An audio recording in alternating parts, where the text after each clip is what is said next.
Hello, everybody. Warm Wednesday for everyone. Here in Ireland, it's warm. In UK, it's warm. In France, it's more than Very warm. here's So, not warm. It's 15.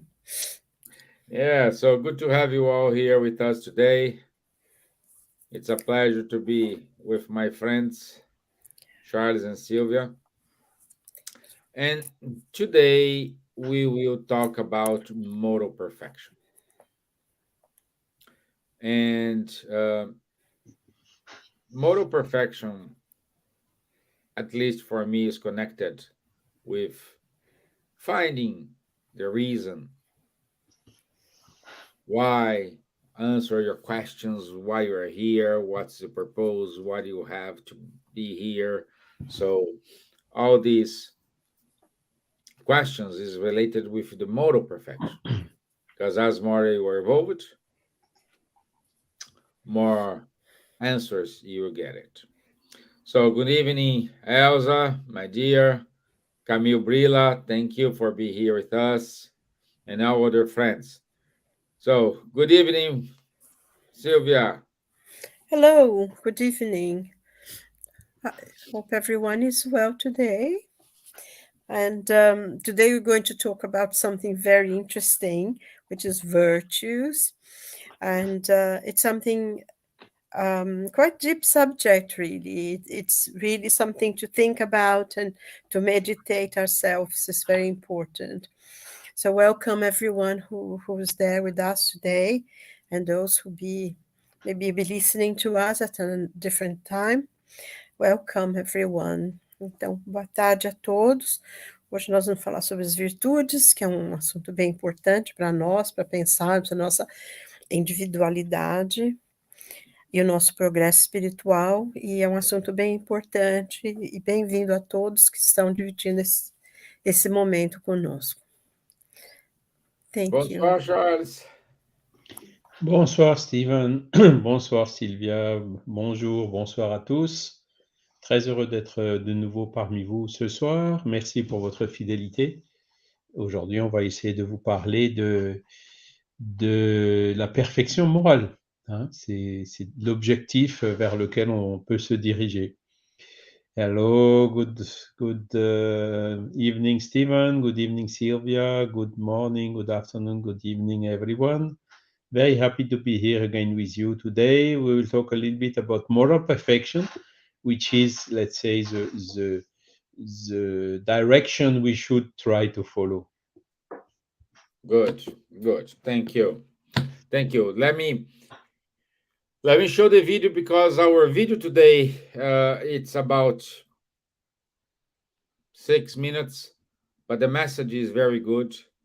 And I want to say thank you to the Spiritist Federation of Florida, with our friends from the Spiritist Academy produced this video, and I hope everyone like it.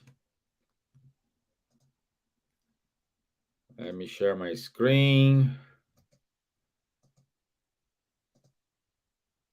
Okay, let's go.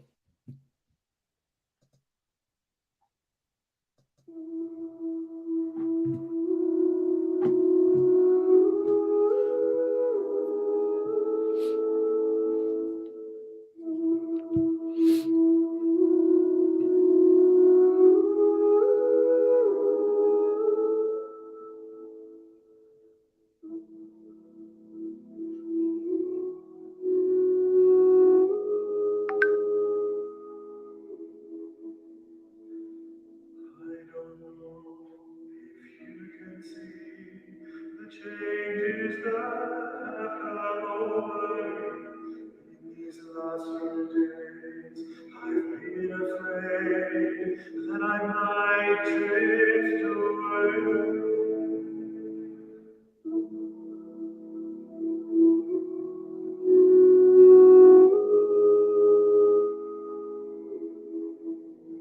So I've been telling old stories, singing songs that make me think about where I came from.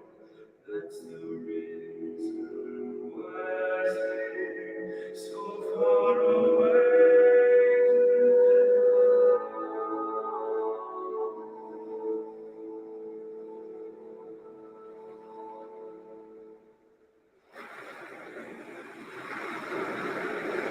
Porque nós, sociedade, nós estamos sem sentido. Perdemos o sentido da vida. Vidas vazias.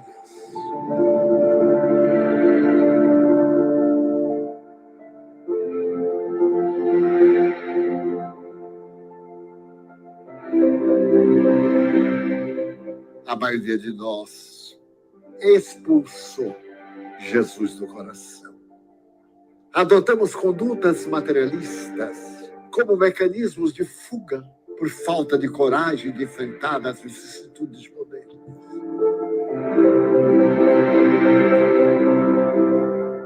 Em tempos de tanta derrotismo, pessimismo, fugas da existência corpórea, porque ninguém pode fugir da vida, eu sinto isso, eu sinto a graça de poder existir. Eu existo. Olha que coisa linda, eu existo. Viver é uma experiência encantadora. O sentido da vida é viver. Não temos como interromper esse ciclo de vida, porque a vida continua. Nós prosseguiremos vivendo. Nada morre. Tudo se transforma. Embora tenhamos dificuldades, desafios, temos também todas as possibilidades de solução. Todas as possibilidades evolutivas. Cada existência reencarnatória é oportunidade para nos refazermos, refazendo nossos atos.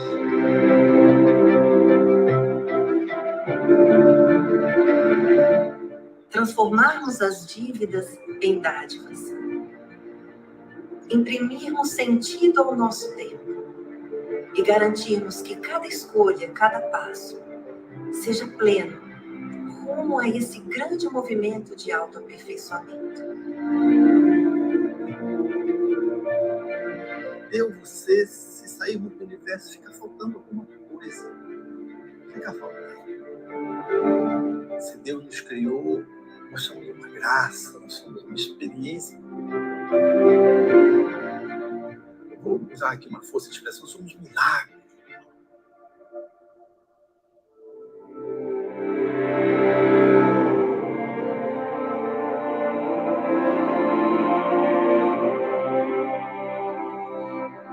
A razão do sofrimento é solucionada através do amor.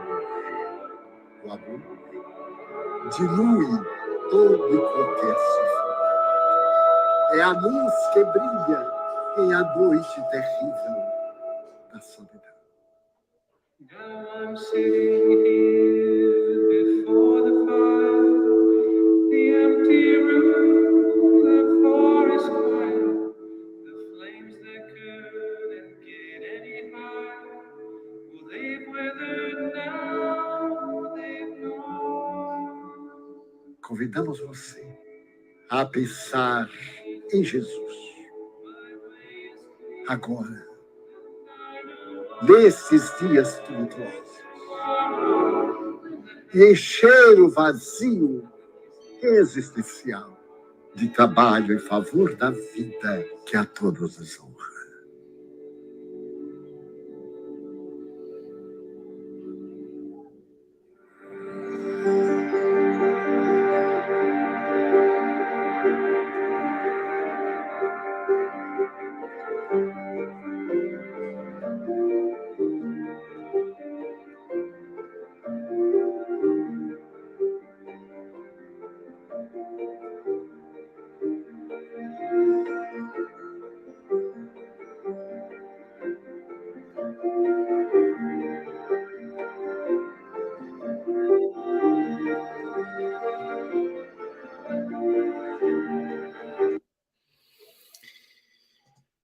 Okay.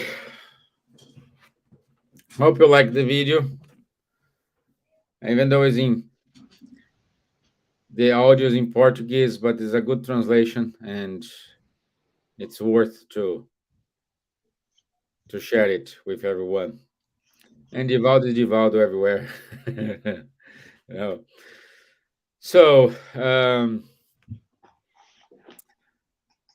when we talk about moral perfection, it is the improvements we need to do by ourselves. Nobody will evolve on my behalf. Nobody will feel the pains I need to feel on my behalf. It's my problems, my pains, my perception of the world, not your perception of the world. So I needed to face those challenges. This is what I'm here for. This is what you are here for. And we need to improve ourselves every day, learning the lessons. Which lessons? The lessons of virtues, like Silvia said at the beginning when she introduced the talk today, the virtues. And we will talk about these virtues today, but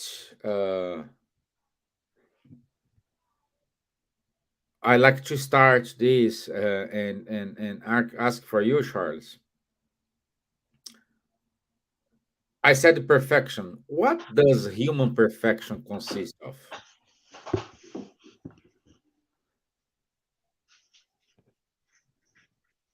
That's a good one. Very open question. Yeah. Yeah, I mean, let's go back a little bit to Jesus. And Jesus, this question was made to him. What is the most important? What is the law, the most important law? And his answer was very simple and straightforward. Love God above all, and do love your neighbor as yourself. Okay. So you talked about Divaldo at the beginning. It was a pleasure to hear his voice. He told once in a lecture he gave in France, and probably he repeated it elsewhere as well, that when you take the gospel, so it's very, small letter, very thin paper, a lot of pages and so on, you can summarize all this in one word, which is love. So all the rest in the gospel is how to apply, how to giving examples, different cases, and so on. But it's everything about love. So clearly, I mean, the human perfection is when we can fulfill for the human who can fulfill the law of justice, of love, and of charity in his most biggest extent. That is what we could summarize up for the moral perfection. Then, of course, we can, but okay, let's stop here. Let's wait for the next questions to go more in detail. Thank you, Charles. Thank you. My dear Silvia, since we start to talk about the virtues, because we cannot love just following the same train of thought as Charles. When we talk about love, we cannot have love without having virtue. And what is the most meritorious virtue we have? Wow, that's a big question. Well, love is, I think, for us to, I think love is like a level to reach. In the Gospel according to Spiritism, in chapter 17, There is a quote from Matthew, which comes from the Sermon on the Mount, which are the most beautiful words ever said in the human race. And he's quoting from Jesus, and he says, "But I say unto you, love your enemies, bless them that curse you, do good to them that hate you, and pray for them which spitefully use you and persecute you. For if you love them which love you, what reward have ye? Do not even the publicans the same? And if you salute your brethren only, what do you more than others? Do not even the publicans so? Be ye therefore perfect, even as your Father which is in heaven is." This is from Matthew 5, which is the beginning of the Sermon on the Mount. So I think what Jesus is saying here is what we need to do in order to become that person who learns to love. And I think we have many good qualities. This person will say, we have many good qualities, but sometimes we have so many bad qualities as well that they seem to outweigh one on the other. And, they say the greatest of virtue is the one is kindness without any interest in getting it back. And I think, if we think about those words that Jesus says, love your enemies. So it's very difficult for us to love our enemies, because people who hurt us, even though we might not hate them, but that feeling of hurt sometimes it stays with us, and it's not a very good feeling. And then he says, bless them that curse you, that mistreat you, that do things that are hurtful to you, and pray for them who do that. And then he says, those who persecute you, you pray for them. And then he said, because, he talks about the publicans, but we talk about, isn't that what everybody else does? They only love those who love them. So if we wanted to be a good person, a virtuous person, we needed to have something more than everybody else. And I think that's the recipe, and it's very interesting as well, because in the gospel, according to Spiritism, they explain, the Spirits teach us that in the point in which we find ourselves, most of us anyway, I'm sure there are other people who have already reached that certain level, that is, we find it very difficult to forgive people, to forgive our enemies. And what he recommends is pray for them. And it's the same thing as Jesus said. Pray for them. Do not wish them any harm. Do not be happy if something bad happens to that person. And if they try to become friends, make no objection. Try to open your heart and be friends with them again. And I think this is easier for us to reach that kind of level. We can always pray for someone who we find that is uncaring, doesn't care for us, or only asks us for things when they need something. Otherwise, they completely forget us. All those things that usually hurts us, because we feel devalued. And I think that's another thing. We should never allow anybody to makes us feel devalued, because as children of God, we have our own value on ourselves, and we should hold on to that. That's other things as well that we need to learn. And I think when we are able to come out of ourselves and pray for someone who has hurt us, or try to see a different point of view. I remember when I was young, when I was a teenager, one day I came home and I had a discussion with someone from school, and my mother said, well, maybe she wasn't very happy. Maybe something happened to her. And that's why she was rude to you. You shouldn't really take to heart. You should really pray for her. And that maybe tomorrow she'll be all right. She'll be happier. And I remember I was furious because I thought that my mother always saw somebody else's point of view. Because, but she was one who said that. But she would always say, yes, but maybe something happened. Maybe they were unhappy. Maybe they were very worried about something. Maybe they're not feeling very well. And I could feel that, oh no, there she goes again, always seeing the other person's point of view. But now I think that I was able to have such a lesson.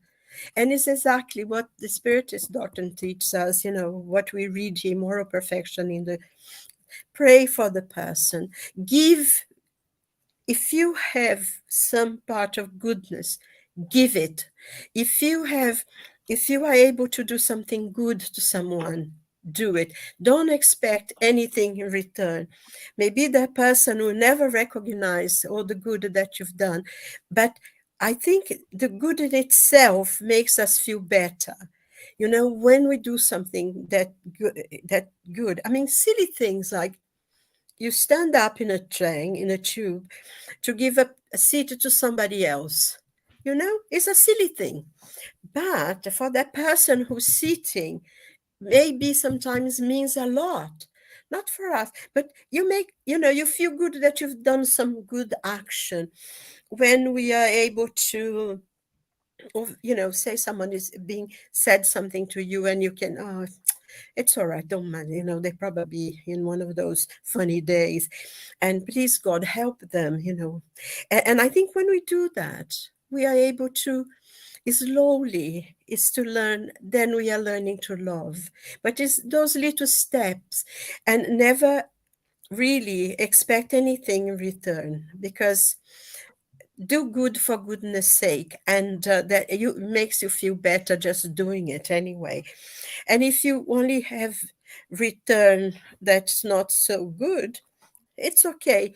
We all give what we have. I think somebody make a point today about this. We only give what we have. We cannot give any, we can't demand that people do other things. So I think virtues, we work on them. And I think just to finish here, I made a note here of what that goodness is. The virtue is to be good, charitable, hardworking, sober, and modest. And the duty, do the happiness of your neighbor, and help others. Because he says the true spiritist is recognized by his moral transformation and the effort that he makes to dominate his bad instincts. So I think this is it's like Jacob's ladder. We slowly, we do one thing at a time, and eventually you'll be able to give that love that Jesus talked about, that is all transforming. But it's little things. It's a prayer to someone. It's help open a door for someone, give a smile to someone who's looking a bit, walking in the street as if they have the weight of the world. Just say, give a smile, say hello, just get them out of that. Sometimes it's easy to do that. So eventually we will be the people that we are. We will be who we are, a child of God, an enlightened being. I don't know if I answered the question, but that's how I felt Yeah, thinking. you did. You did. Thanks. You did, my dear. And it is. My 2 cents is. I think when you do all this together, we do the charity, but that the true charity, not the charity. Okay, I will do this in exchange of that. No, you do that the action. You do the action. The action could be giving money, console someone, help someone. The action of charity, when you do from your heart, because it is another person you are willing to help. Perhaps is the time we exercise the love, we exercise the uh, uh, uh, uh, uh, all the virtues together, because sometimes we need to help our enemies. Sometimes we need to do something for them, and um, that's why Kardec said, "Without charity, there is no salvation."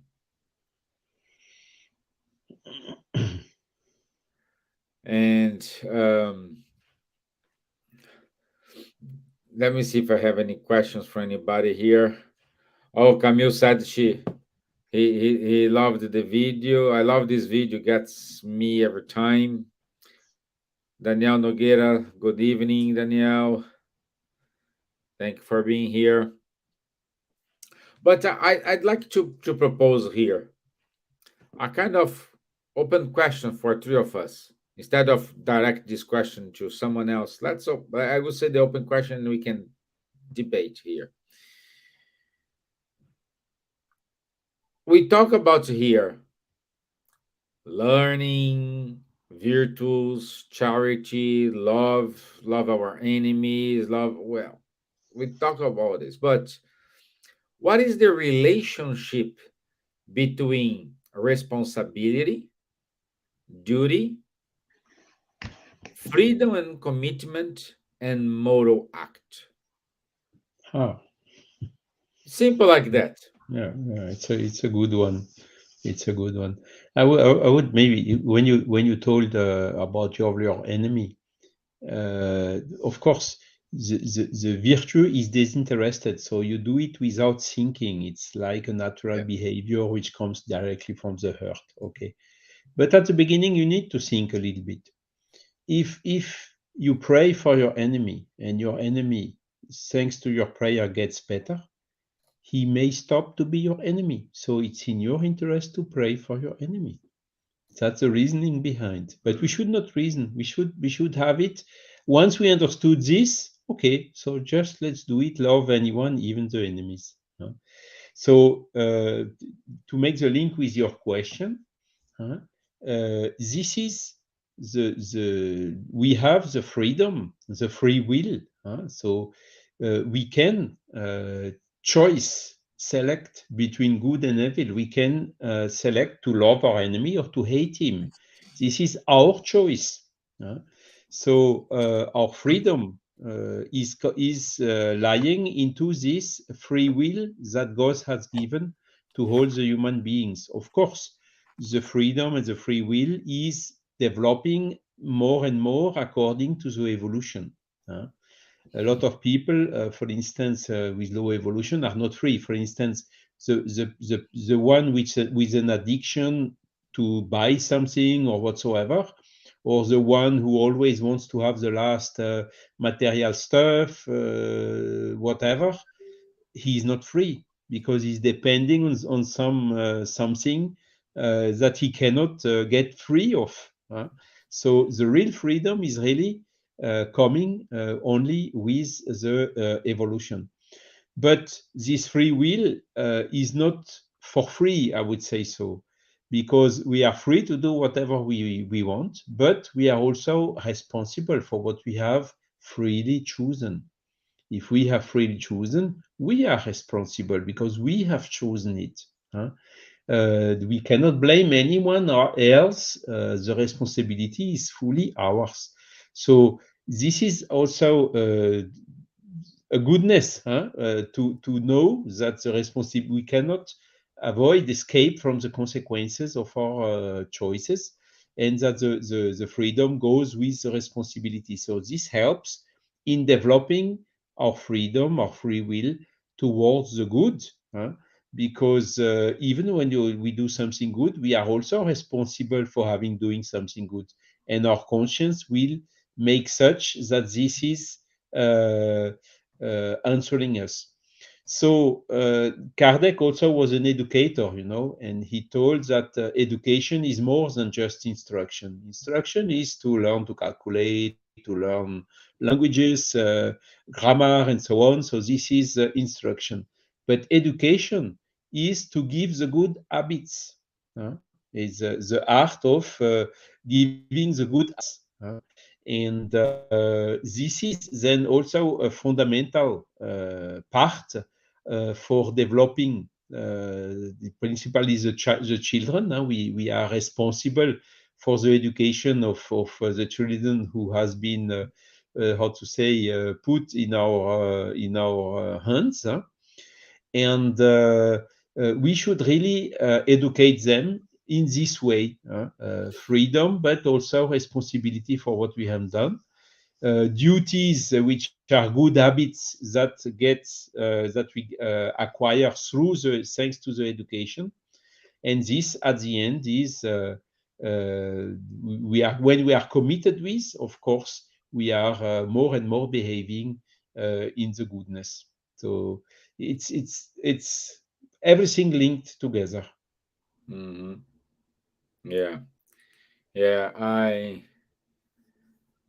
Um, I'm not like smart than you guys, but I I like to read what the Spirit said to Kardec. This is in the question 636 of the Spirit's book. God's law is the same for everyone, but evil depends particularly on the desire one has to commit it. Good is always good, and evil is always evil. Whatever a man's position may be, the difference lies in the degree of his responsibility.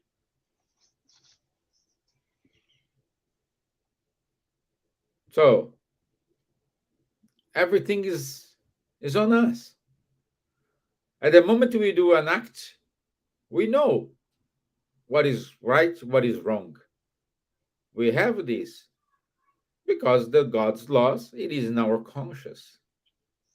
We know. If you want to keep going on that action, it's our responsibility. And for every action, you always have a reaction.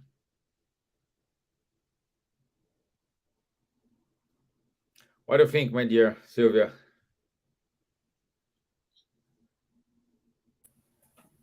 Yes, I mean, just remembering something that Charles said, that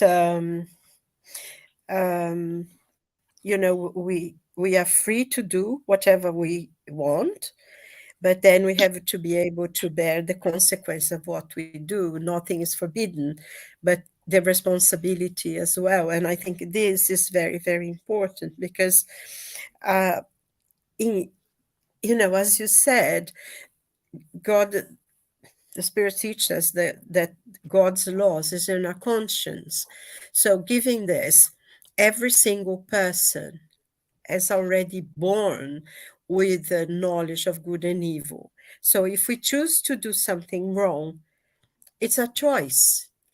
Sometimes we know that sometimes we have spiritual influences. We know that, and the situation is such, the ambient where we live, we know all this way quite a lot, but ultimately I think is our choice, because we do have sometimes a lot of negative influence from the spiritual world and from the world around us as well, from spirits from both sides of life, but they are able to get into our mind somehow, because our behavior is such that allows them.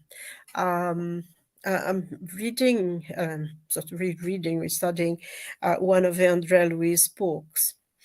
And this person, in his house, he's got these two obsessors who practically live in his house.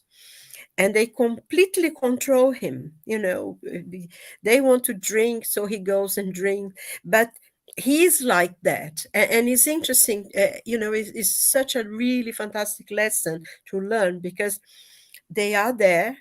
They have, a lot of influence, and to the point that he commits the most horrendous crime. And he is given incentive, of course, but it's his choice. He plans things. He goes and he creates situation so he can do what he wants to do. And it's very, very important, this, because we see that there is the influence of the spirit that can manage him, but he himself is in the same level of the spirit who's controlling him. He chooses to do it. He plans to do it. And I think this is very important for us, because we need to say no to our own things. I mean, going back to what, I read before, that the true spiritist, or the good person, is known by their moral transformation, the effort they make to control their own negative instincts. So I think that's one thing we really need to think about, because if we make an effort to get better, to be a better person, this kind of influence will be less, because, of course, the spiritual benefactors will come and will give us more resource to fight against evil. So if we make a little effort, we will have the good spirits helping us and guiding us and sustaining us in the moments in which we are weak. Because we choose what we want to do, right or wrong. So even under influence, that they wouldn't be able to have that much power over us if we would not allow them. If something inside us, it's almost like, connive with the other. You meet halfway because you're the same. But if we make the effort that, no, I'm not going to make those kind of mistakes anymore. I'm not going to have that kind of thoughts anymore. I'm going to make an effort. I'm going to pray instead of keeping anger, because anger and hatred and all these kind of things are they weigh on us and our spirit. And, it's funny, because if if anybody watched Star Wars, in one of the stories, why Darth Vader, who became, sort of half human, half a machine, completely no feeling, no sentiments at all, but why he was a really good person. He was a person of light, but in one moment he became a really angry and hateful, and he went to this most horrible vengeance against some people, and that's what turned him into the dark side. I mean, it's interesting, because we find this in culture. The spirits teach us in culture. I mean, if you give in to hatred, you go to the dark side, even though you had some weight, you had some good thing. So that's why it's very important for us to be aware of what we do, what we think, what kind of words we use, and to really pray, because prayer is what sustains us, is what brings to us the good spirits and the goodness. That's what I feel really. Our responsibility ultimately is with us. It is. It is. It is, my dear. And also, I like um, in the Spirit's book, the question 643, which is complements with 680. What question 643 says to us? There is nobody unable to do good. Only the selfish person never finds an opportunity to do it. Being in contact with others is enough to provide you with a chance of doing good. And every day of your life offers you such a possibility. So long as you are not blinded by selfishness. Doing good goes beyond being charitable. It also includes being useful to the full extent of your powers whenever your assistance may be necessary. It is exactly what you both said. I just like to put this now in the words of the spirits, just to corroborate what we are saying here. And we do have a question here from Camille. Uh, let's do for you, Silvia. How long it takes to achieve perfection? Oh, I think Charles can join in as well. It takes as long as we it takes as long as the effort that we make to be better. It doesn't have a stipulated time. If we start from now making changes, the way we think, the way we say, the way we do, if we learn to be more forgiving, to be more giving, to be more indulgent, I think one of the greatest things I think that we learn in Christianity is the question of being indulgent. Like the gospel teaches us, be indulgent to others and be hard on yourself. And like Jesus said, we are so able to see the little speck in somebody else's eyes, but we cannot see the huge one that we have in our own. And I think to be indulgent, to see the other person's point of view, to try to do good as much as we can, and also to read it, study, to learn new things, and to reach out to help, and to be a person that is giving and indulgent. This word weighs very much on me because sometimes I'm not that indulgent. So I think, like he says here in the gospel, forgive others, because if you wanted to be forgiven, forgive others. And I think, though, like I said before, I don't think it's overnight. It's step by step. Every decision we make, be aware of what we do, and it will reach the point of enlightenment, because the light is already within us. Is the find of taking all the stuff that's in covering it to uncover our own. So I don't think there is a time, but each person creates their own opportunities to achieve. And of course, the more we work on being better, the better, the earlier we reach there. But some people reach faster than others. But there is one thing, I think, that given that God is merciful, that we may take millennia, and we know that many spirits take millennia, but there is only one way, light. I think there is a question in the spirits book, I can never remember the number, but Kardec asked the spirits, but will everyone be enlightened? And the spirits respond, it's our destiny. So doesn't matter how long it takes, we will be enlightened because we are light already. But each of us will take the time required that we need, that we make for ourselves. I don't know if Charles like to Yes. add So something different.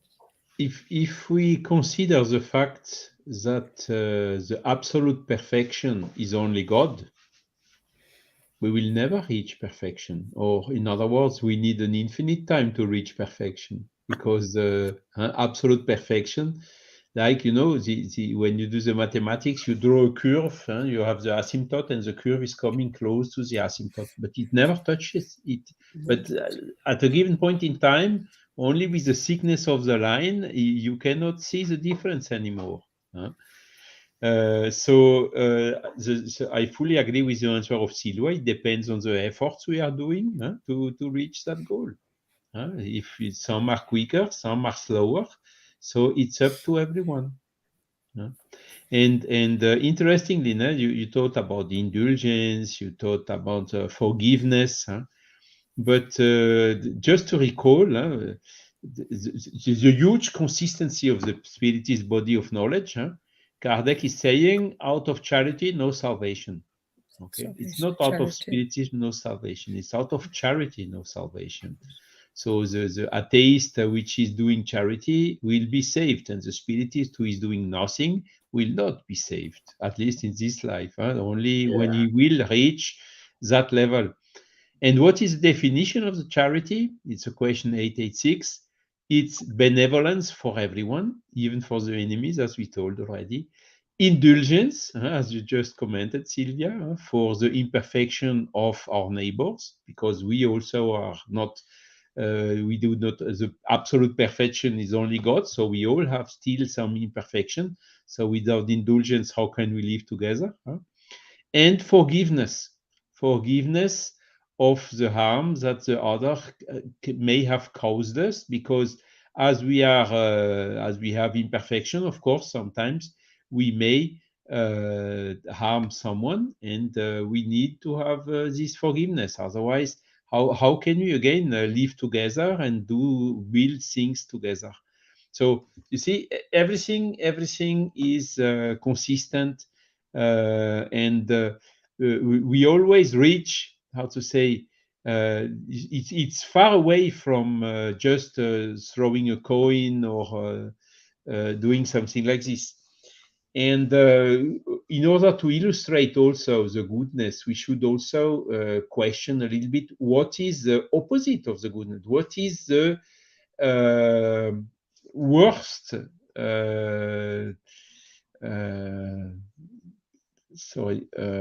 what is the worst imperfection? And the spirits are answering selfishness and pride. So selfishness is exactly the opposite of the charity, isn't it?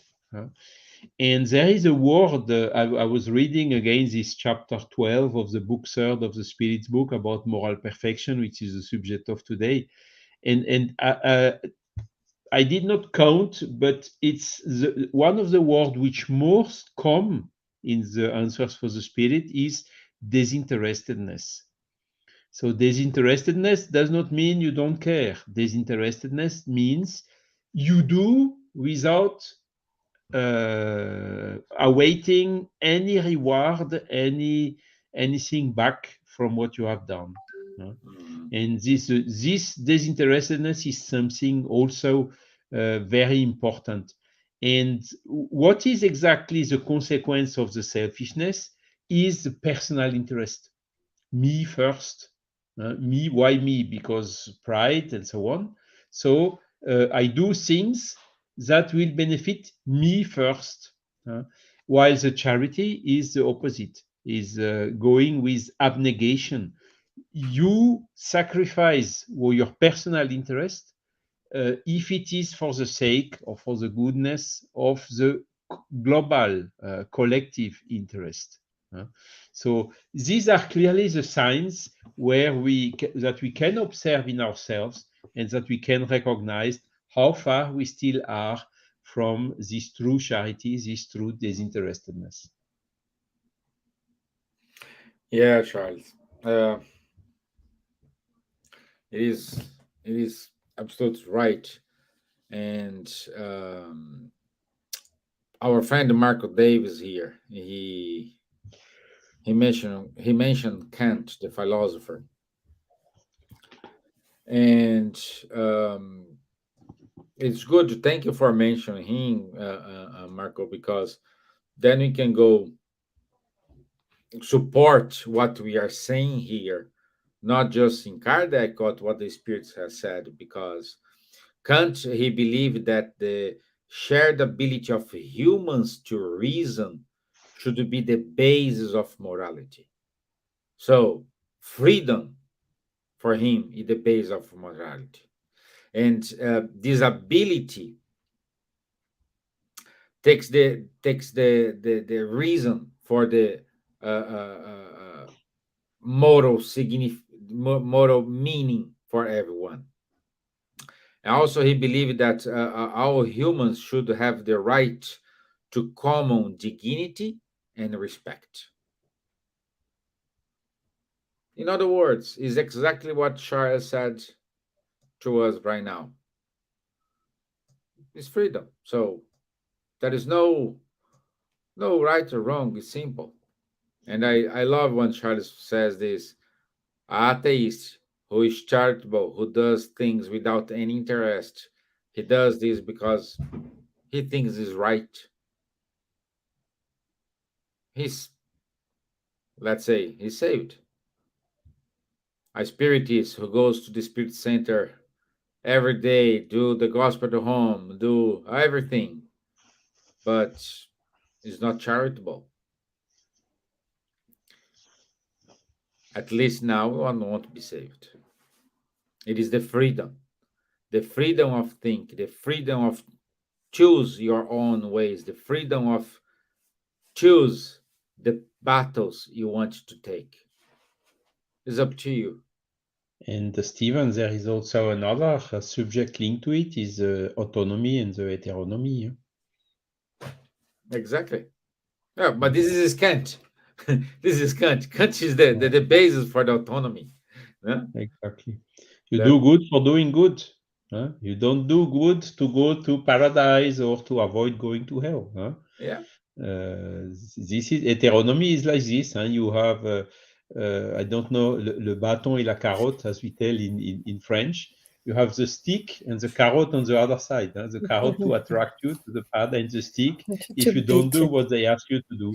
So this is definitively heteronomy, and it induces you to do it for the interest of not getting the recompense and avoiding the punishment. Whilst the autonomy is exactly the opposite. The autonomy is you do good for doing good because that's it. With your free will, without awaiting anything in return. This is, and the true, the how to say, the world where these pure spirits are living is absolutely fully autonomous. The heteronomy is still a characteristic of our earth, of most of the traditional religion, of also management style of the people giving rewards and making blames on the other side. But this is part of the past. The human being more and more is not motivated by those type of procedure anymore. Is more motivated by the autonomy. When you give a task to someone, you give the instructions, you give all what is necessary for fulfilling the tasks, and then you let the people do it freely. And this is what most of the collaborators today are looking for. Exactly. I think going from what you said, Stevan, as well, it always reminds us that Jesus said, not all those who says, Lord, Lord, will enter the kingdom of heaven, but those who do the will of my Father who's in heaven. And I think this is a very important thing, because the whole thing of trying to be kind and forgiving and not having hatred or desires for vengeance and giving good in if you receive something bad, give good, in, as reply. It creates this, I think, because the kingdom of God is not something that you're going to achieve, but is to build the kingdom of God on earth, to make earth the kingdom of God. And that's the aim. It's not for us to go to heaven, but to create heaven on earth. That's why, we try to be good and to be forgiving and loving and charitable and indulgent and virtuous. Because Yes. the people who are truly virtuous, as they say, they don't know it. They don't know it. They just do it for, like as Charles was saying, but those who are truly virtuous, they don't know that. They just do things because that's how they are. There is no reason to doing it. Yes, and that's, I think, what we need to do, to achieve that. Yeah, yeah, yeah. Thank you, Marcos, for mentioning Kant and allow us to talk a little bit about autonomy and autonomy. This is something very, very present in our life here, and perhaps we can talk more this in upcoming shows. So, can we finish here? Can I go to the announcements? So, I think we explore the topic, and this topic will help us for next week topic. Thank you, Camille. Camille said yes. Thank you. Thank you for the discussion. Thank you, Camille, for being here with us. And today we have a lot number of participants. So we have more than 25 participants we had today. So it's good. It's good. Okay, let me share my screen here. Next week, the topic. Oh, I didn't change the date. Sorry. So next week it is 7th of June. So not 31st. Next week is 7th of June. And the topic of next week it is racism. It is one of the topics of the moment. We are seeing a lot of episodes of racism elsewhere. I am not pointing the fingers here, so we will talk about this topic next Wednesday. Okay, so it's not 31st of May. Next Wednesday is 7th of June. Okay, so the philosophy, the study of Spiritist philosophy. Our friend Fabrício Assunção, he organized the group for this study. So please contact him if you want to be part of the group. Every Saturday, Guilherme Dias, Munir, Gariba, and Charles, they hold a Medium's Book online course. It takes place at 10:30 a.m. London time. The details and how to access to this course you have on your screen. Also, every Monday, our friend Bon Paris, she's giving the stud at 8 p.m. from the book Astral City, No Solar. And Rafael Caldas and Faye Waddington, they have every other Tuesday at 8:30 p.m. London time, conversations on mediumship. And this is it from us today. I hope you enjoy. I hope you like it. Again, if you want us to talk about a specific topic of something, tell us. Write to us an email. Write to spiritismireland@gmail.com. Spiritismireland@gmail.com. And it will be a pleasure for us to talk about topics you would like to be addressed here. So, my friends, again, it was a pleasure to have you all here with me. Good night. And thank you for the opportunity and the Kardec Radio for the opportunity to gave us to be here as well. Merci, Charles. Obrigado, Silvia. Thank you. Thank you very See you much. tous. Thanks all the best. Bye. Have a good week, Bonsoir. everyone. God Bye-bye. bless. Have a good week.